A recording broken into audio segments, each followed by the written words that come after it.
In recent weeks, we have seen a lot of back and forth around SNAP benefits Yes. and whether or not they're happening, they're not happening, they're partially happening. Right. And all of a sudden, folks have become really conscious of this, if nothing else. Can you kind of update us? And today is November the 21st as we're Mhm. recording this.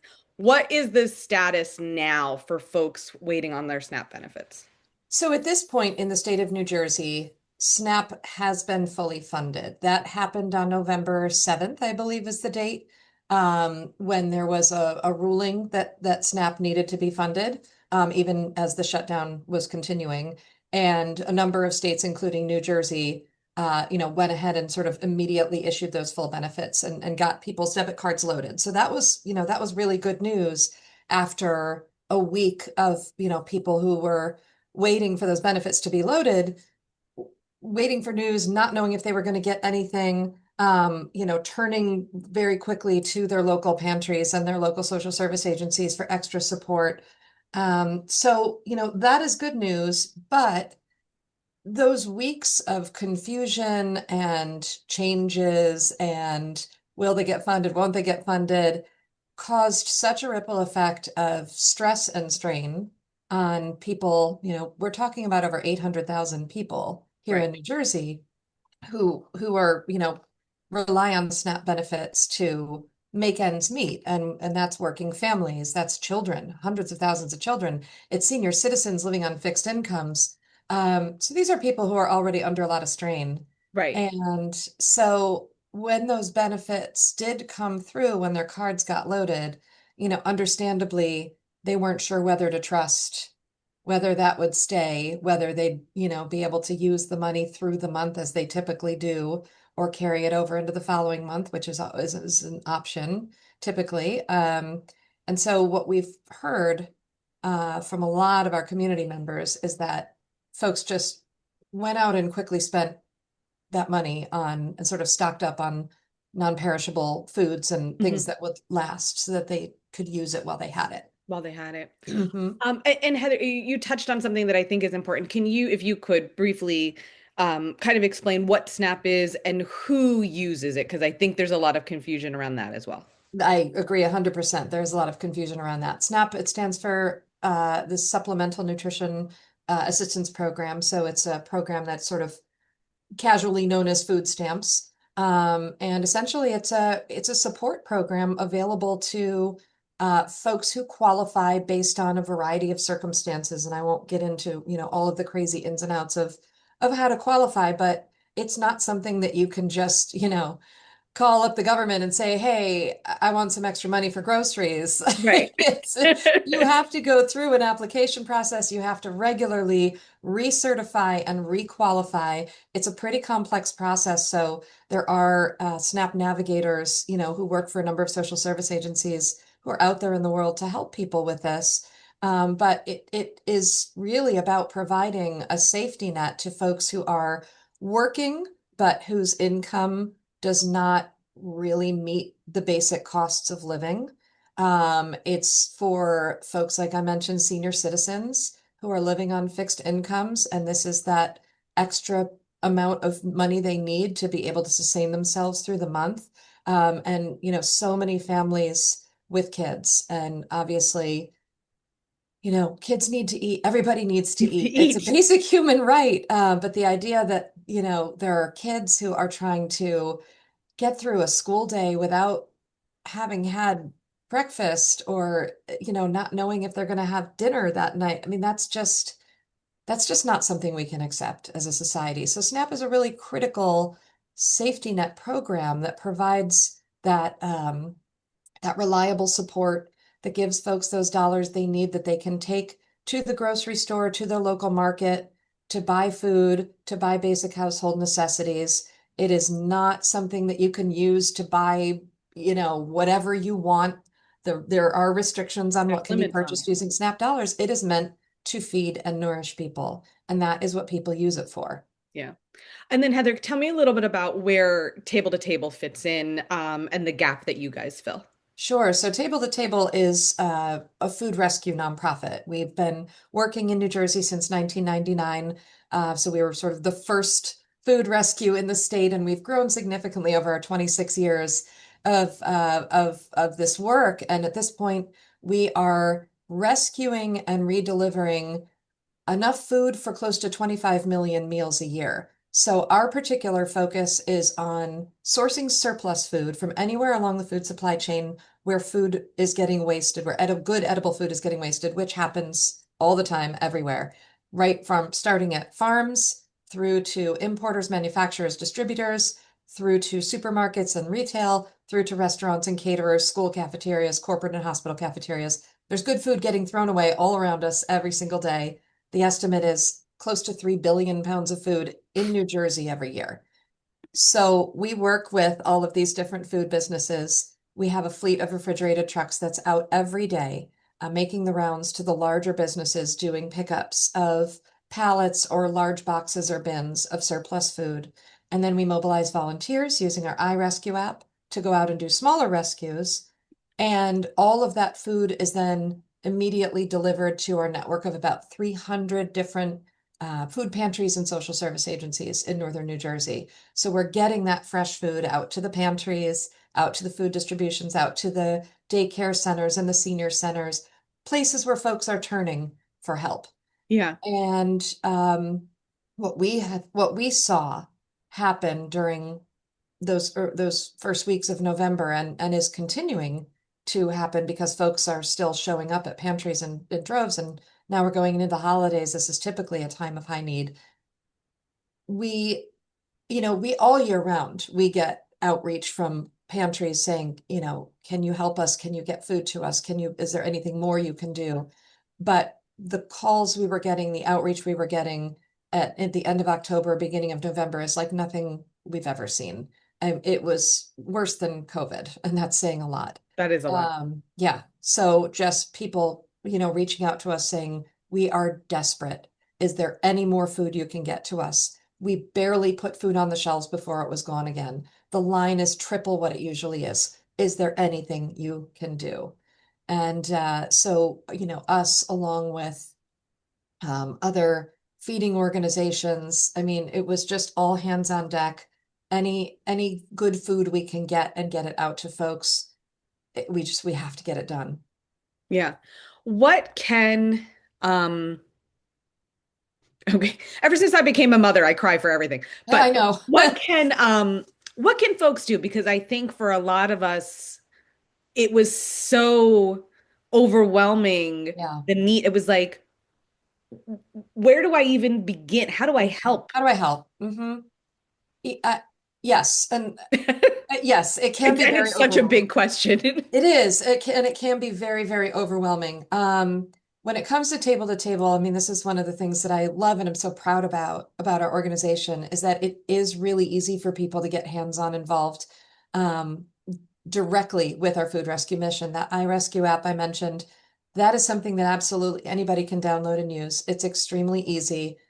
It's basically like a DoorDash style app, but for volunteers going to do food pickups. So, you download it, you fill out your quick volunteer profile, and then it shows you a map, or you can switch to like a calendar view of all the available rescues. It shows you where you're going to be picking up, approximately how much. So it might say, you're going to go to your local Whole Foods and you're going to be picking up approximately 10 boxes of produce and mixed groceries, or you're going to be going to a school cafeteria and you're going to be picking up 3 bags of surplus meals that weren't served.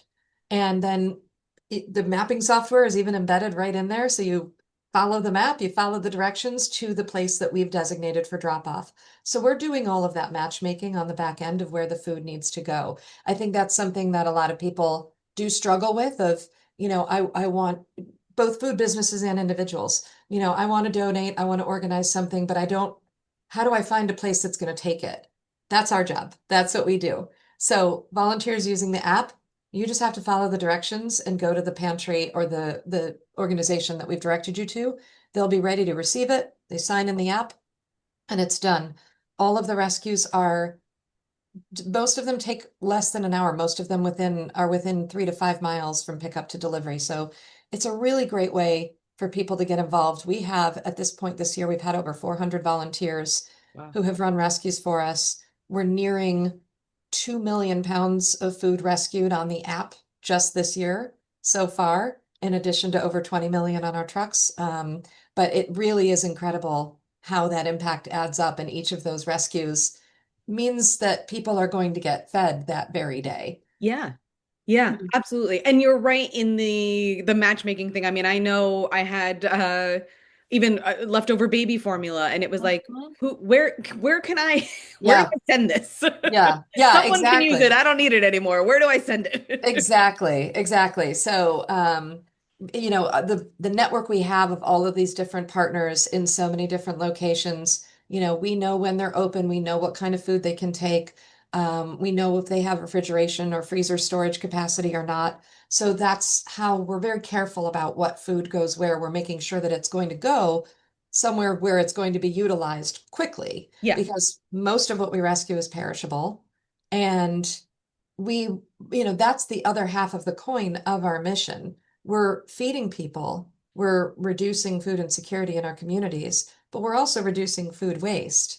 So we want to make sure that when we get that food, we're getting it right into the hands of folks who are going to be able to eat it and use it right away, and that we're not perpetuating and just pushing the waste down the chain. Down the chain, which is true Yeah, because I think what the statistic is something like Americans waste something around 40% close to 40%. Right. of It, their it's their it's really grocery bill. It's startling. like, are you what? I know. And I mean, it translates into billions of dollars of just wasted food. That's what is so, it's both like, come on, this has to be fixable, but then also this is what we're doing, is working to fix it. Right. There's enough food for everybody. Nobody should have to be food insecure. We've got enough food. Right. We've got to get the food To the distributed people who properly need to the it. people who need it. It's not that hard. I mean, the logistics of it are complicated, but that's why we specialize in doing what we do. And at the end of the day, this is a solvable problem. Mm. And Heather, Table to Table is throughout the state of New Jersey, correct? We're in 5 counties of New Jersey Okay. primarily. So we're working in Bergen, Essex, Hudson, Passaic, and Morris counties. We will here and there sort of, go a little bit further out, but that's where our core operations are, because there's quite a bit to do just in this northern region of New Yeah, Jersey. well, we're jam-packed and it's busy. For anybody seeing this who's outside of that area, what do they want to look for? Because I think one of the other concerns around donating and volunteering is, how do I know that this is a trustworthy organization, that they are like table to table, making sure that the food gets to the people who need it? So what kind of things do folks want to look for when they're trying to make a donation, either monetary or goods? Yeah, yeah. I mean, you certainly want to be able to take a look at, what you're seeing online, but also see if you can talk to a real human being. I mean, I've been working in nonprofit for 25 years. Nothing makes me happier still than to have somebody reach out and say, I'm really curious about what you do. Can you tell me more? And to ask me questions about it. I'm so proud of what we do. Our whole team is so proud of what we do. So we'll talk for hours about it if you let us. Um, I encourage I encourage people, again, if you're thinking about food donations in particular, which a lot of people do at this time of year, Right. I really encourage people to, look up what a local food pantry is in your area, and reach out to them and ask them what they need.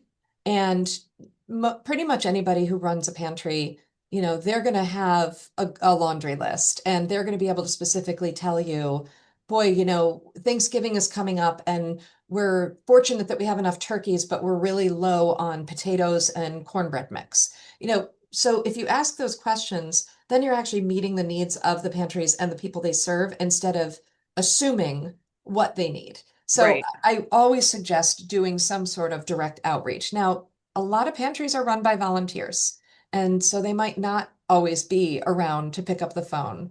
They might not be, available during typical business hours. So, I think if people, they do that research, they try to do that outreach. If nothing else, if there's a local pantry that you're interested in supporting, but you can't reach somebody on the phone because it's a volunteer run pantry or whatever, take a look at when their distribution is and just pop by. and say, is there something I can do to help? Is there something I can bring for your next distribution? Um, because again, these volunteers are showing up, they're doing it all, they're rolling up their sleeves, and it tends to be the same core group that just sort of gets everything done. And it's not always easy for them to find more people to Right. help support.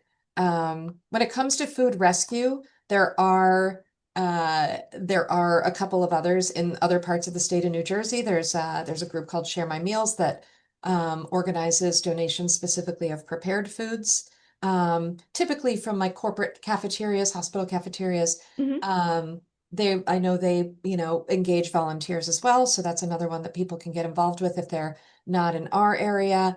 Um, there's an organization called foodrecovery.org that also does some work there nationwide, but they do a lot in New Jersey. And then, certainly there's the food banks. They're always looking for hands-on help as well. So there are plenty of ways for folks to make a direct difference, but I really do encourage getting involved at that local level, because that way you're able to sort of in, directly gauge, what is it that my local organization really needs. And even though we are in 5 counties, we take a lot of pride in being very connected to the communities that we serve. We Hmm. talk to our partners all the time. We have a community advisory board of representatives from our partner agencies. So we really keep tabs on what their needs are and continually sort of adjust what we do to best support them. They need a change in delivery day, we'll change the delivery day. They need more food, less food, different food. We're going to do our best to adjust. Food rescue is a little unpredictable, Mm. but because we've grown to the size we have, if something isn't working for a partner, we can find another home for that food and then find another source for that part. We're very Right. flexible. Right. You're flexible, you can do the logistics. Yeah. What So as we mentioned, we're heading into the holiday season. It is a time of great need. It is the time of year I think most people think even to make a donation. Hmm. But I think given the recent government shutdown, it's more top of mind for Yeah. a lot of folks. I certainly hope it is. Um, so what does Table to Table need, through the end of the year? Yeah, well, we are privately funded. Our mission is entirely fueled by the support of our community. So we are really, really proud of how effective our model is. Every dollar donated gives us the resources to rescue and deliver food for 10 meals. That's a pretty incredible ROI. Um, and so certainly financial donations to Table, they go a long way. They're keeping our trucks on the road every day. They're keeping the app up and running. They're keeping the team behind it all, going. Um, and we have definitely pushed what I've been saying, we've had our foot on the gas quite literally, even more over these last few weeks, and we'll continue to do so, through the end of the year. The weekend after Thanksgiving is one of our busiest weekends, that Friday, because so many of the retailers are clearing off their shelves and offloading all of that food. And hey, pie tastes just as good on Friday as it does on Thursday. So Yes, ma'am. sometimes better even. That breakfast Yes. pie, right? It's the Yes. best. So this is an incredibly busy time for us. Our drivers will be out there in overtime. Our staff is basically on call 7 days a week, um, just making sure all of this food gets moved and all of our partners have what they need. So every single donation that we can bring in between now and the end of the year is basically going immediately right to work to keep this food getting to the folks who need it and keeping it out of our landfills. Mm, mm. And then Heather, just kind of a longer look forward, and I guess the sort of uncertainty around a lot of these assistance programs, because it's not just SNAP that's been under scrutiny as of late. Um, you know, how I guess how prepared are you guys to pivot and shake? I mean, it went back and forth 3 or 4 times just in those couple of weeks. They're getting it, they're not getting it, they're getting half, they're Hmm. getting nothing. It's a lot for everyone to deal with. I mean, do, Yeah. do you guys kind of have the resources to be like, we're here, Yeah, we're on it? yeah. It's fascinating. I've been here for 2 years, but my colleague Julie has been with us. She runs our operations, and she's been with us since the beginning. So she's like, Wow. she's seen it all. She's dealt with it all. She's so unflappable and also so always like optimistic. It's really incredible. You need those people. Yes. So she has talked about, and we've seen, I can look back at the numbers and see, we had this huge spike when COVID hit in 2020, and there was both a huge increase in need, but also, at least temporarily, a whole lot more food available because the whole, restaurants, retail, everything changed in literally one day when the shutdown happened during COVID. Right. And so all of a sudden there was all this food that was like, this is going to go bad. People are out of jobs. We got to get food to people. So it was one of those moments of all hands on deck. We came together with City Harvest and the food bank and like everybody who could do anything. And it was like, where's the food and how do we get it and how do we move it? And that's when some of these bigger, like sort of pop-up food distributions started happening that continue to this day. And, some of our pantries that we had at the time had to close their doors because they were all indoors, but then they would sort of organize them like a pop-up in a parking lot down the street. So I think, the table to table team learned a whole lot about what was our favorite word during the pandemic? Pivot. Pivot. We just had to pivot every day. Um, but what's kind of amazing is we really haven't strayed from that since then. I think we're very our team, Julie, the drivers, David, who runs our logistics, are just incredibly thoughtful about, we have our core, our daily rescues, our regular routes, we go to this place every Monday and this place every Tuesday, but then we are always ready to flex and respond to opportunities that arise sort of last minute. So I know today we've got a couple of trucks going out to America's Grow-O to get a whole bunch of cabbages and beets that they have. And earlier this week we had a truck go out and we had one of our partners who had an offer of several pallets of food, but they don't have, and they do a huge monthly distribution, but they don't have a vehicle. Mm. So they're like, could you go get this for us? We're like, yeah, I got it. So that continues to be the way we work. What we're looking to do in the future is really build our capacity to accept larger, like really large scale donations. We get offers a lot from like FarmLink and places that have these many pallets at a time that sort of need to move quickly and get out into community quickly. We currently don't have the capacity to accept a lot of those. We don't have the storage space. We're just not set up that way. But we are in the next year going to be moving to a space where we have more refrigerated and frozen storage so we can say yes to things like that and then quickly, break them out into like smaller bins or Smaller boxes so portions. that Yeah. again, one of the things that's really important to us is making sure that this type of good food doesn't just get to the big pantries that have a lot of storage space themselves, but also gets out to all of these smaller organizations that are doing such critical work in the community, but don't often get those kinds of resources. Yeah. Heather, just two more questions. I'm thinking kind of, logistically, if I run a pantry or a shelter or an organization that needs more food to give, how do we get involved with Table to Table?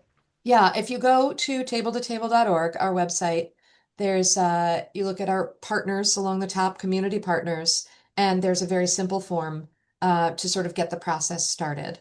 So you fill that out. We just ask some basic questions about where you are, who you serve, how many, do you have refrigerators, just so we can get an understanding of the structure.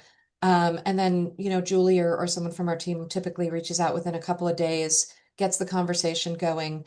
Again, in some cases, we might sort of have to say, okay, we've got you on our radar, but we don't have anything for you right now, but give us some time. In another case, we happen to have somebody who reached out to us earlier this week from Ridgewood, and we also just started rescuing from all the Ridgewood schools. So we were Okay. like, oh, hey, this could work out beautifully. So, We found a it's match. exactly. And in some cases, these pantries or these community organizations, they already have relationships with food businesses. And again, it's the organizing and picking up and transporting the donations part that they can't handle. And so if they've already got that and they're just asking us to put it on our app and manage it for them, great, we're in. Nice. And for anybody watching who is in need, and maybe doesn't know where to turn, this is perhaps, life has been hard this year and it's their Yeah. first time in need like this. Where do they go? How do they get started? The best sources of kind of comprehensively being able to find like a pantry in your area. NJ211 has a really comprehensive list. There's another organization called Lemon Tree. Let me double check that as we're chatting. That's a great like text-based a great text-based resource where you can basically like I think you text them or you provide their number and they text you and it's just simple like where are you located? Is it, do you need food today? And they'll sort of direct you. Yeah, it's called Lemon Tree, but the actual website is foodhelpline.org. So those are two really great resources. Okay. NJ211 and foodhelpline.org. Yes. Awesome. Cool. Heather, anything else folks need to know about Table to Table? The last thing I'm going to throw in there is for anybody in the food business or who's got buddies in the food business. If you ever have surplus food, whether it's every day, every week, every once in a while, please reach out to us. There's always a lot of confusion around liability. Oh, we're not allowed to do this. Oh, the health department would never allow it. None of that's true. You are protected from liability. It is safe, it is legal. We can handle it to make sure that you are protected from any concerns about the safety of the food. And a lot of like restaurants and caterers and such will think, well, it's I don't throw away that much, so it's really not worth it. Even those every once in a while, we have restaurants that will reach out to us after doing a big Thanksgiving event Right. and say, we've got 6 trays left. Great. Those are going to go to a shelter or a group home, and that's going to feed residents, and that's going to take a big burden off of that small organization's very strained budget. Mm, So anybody in any sort of food business, please reach out to us. We're happy to talk you through the process. It's simple. Onboarding is simple. We'll explain all of the protections that are in place for you so you don't have to worry. I love it. Thank you for mentioning that too. Heather Tom, thank you so much for talking to me today. I'm going to be sharing this across my social medias, and then my hope, and I actually do want your opinion on this as we wrap this up. So my additional thought was based on what I do. I was going to start doing some really budget-friendly recipes. Nice. Yeah, so I thought perhaps Yes. that might help, and I was going to use the SNAP standard, if you will, as Yes. the cap on things. So maybe, feeding a family of four for what it's like $10 a meal. Yes, that's absolutely fantastic. I think that's a wonderful resource. Um, things that are, can use basic pantry staples along with just, a couple of fresh ingredients. Those are super helpful. Even recipes that don't necessarily require an oven or a stove top, because, some folks are in a situation where they don't have access to a full kitchen. So sometimes we'll, share like, you can make applesauce in the microwave. Like there, just these sort of recommendations of just taking it. People are in all different circumstances. Yeah. Yeah, Yeah. that's good. That's a good tip. I appreciate that. Yeah. Heather, thank you so much for talking to me today. I really appreciate your time. Thank you, Kara. Really enjoyed the conversation. As did I. Thanks again, and we'll talk soon. Sounds great.